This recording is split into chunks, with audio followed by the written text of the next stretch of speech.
Sir, magandang tanghali. Magandang tanghali. Ganda tanghali po. Taga saan ka, sir? Tondo po, Tondo. Tondo, Manila. Opo.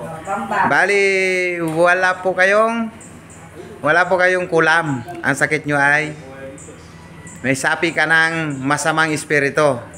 Yan po yung nawalan po ng malay kanina.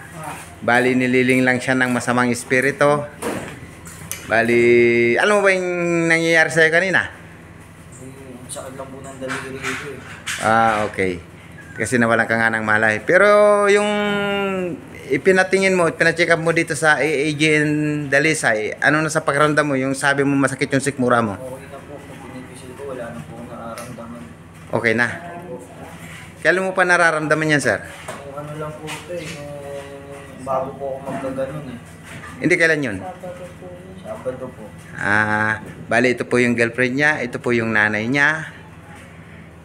Ingat po kayo sa pag-uwi, sir. Bali, may follow-up check up pa yan ha, kasi pinakalaman ng masamang espiritu ang yung physical na katawan para ma-alignment ka ng maayos. Hindi ka pa kasi namin ma-alignment ng maayos kasi medyo mahina pa yung physical mong katawan. Dahil sa naging sintomas ng pagsapi sa'yo ng masamang espiritu. Ngayon, okay ka na yan. Natanggal na siya sa physical mong katawan. Ano mo na yan? Yan na yung tunay mong pagkatao. Kasi 'di ba sabi niyo po, nag-iba po. anong sabi mo? Nag-iba po ugali. Nag-iba ang ugali niya. Sa 10 years po namin magkasama, ngayon ko lang po siya nakitang Ganon. Kasi nililin lang nga po kayo ng kanyang espiritu dahil nakasapi po sa espiritu niya yung masamang espiritu. At saka bago mangyari po sa kanya, gabi-gabi sinasamahan to magbiyahe.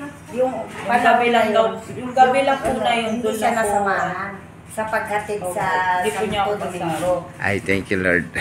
Pag uwi niya siguro, sinakyan, walang kasama. Kasi Sa madilim. kaya dagdagan ang pananampalataya kay Kristo. Pagdating Malapit ka lang sa Avenida. Oh. Pasyal ka sa tahanan ni Papa Jesus. Pagdating Huwag niya puro ng trabaho. nawalan na ng malay, sabi niya, mamamatay ako, huwag na akong iiwanan. Mamamatay ako pag... Magkakaroon na siya ng trauma nun ay. Ngayon, magaling ka na talaga, kuya. Ay, salamat. Bye-bye po. Ingat kayo sa pag-uwi. Yes. Yan. Masaya na po ang kanyang pamilya. Tapos, ito naman yung si Osogin.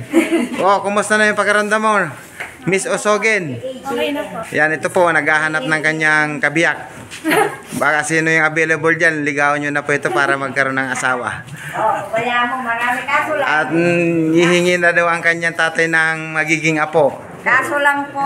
Bye-bye. Ano, Okay na yung pakiramdam mo?